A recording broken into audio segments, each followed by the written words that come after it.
ಈಗ ಸಾಮಾನ್ಯವಾಗಿ ವಾಸ್ತು ದೋಷಗಳು ಕಂಡುಬರ್ತಾ ಇದೆ.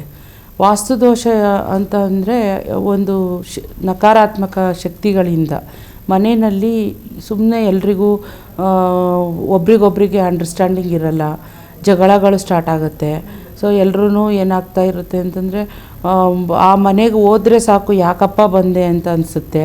ಮತ್ತು ಅಲ್ಲಿ ಜಾಸ್ತಿ ಎಲ್ರಿಗೂ ಏನಾಗ್ತಾ ಇರುತ್ತೆ, ಆಕ್ಸಿಡೆಂಟ್ಸ್ಗಳಾಗೋದು, ಆರೋಗ್ಯದಲ್ಲಿ ತೊಂದರೆಗಳಾಗೋದು, ಇದ್ದಕ್ಕಿದ್ದಂಗೆ ಹುಷಾರಿಲ್ದಂಗೆ ಆಗೋದು, ಇದೆಲ್ಲದೂ ವಾಸ್ತು ಒಂದು ಮನೆ ಒಳಗಡೆ ನೆಡ್ತಕ್ಕಂಥ ಒಂದು ನಕಾರಾತ್ಮಕ ಶಕ್ತಿಯಿಂದ ಆಗುತ್ತೆ.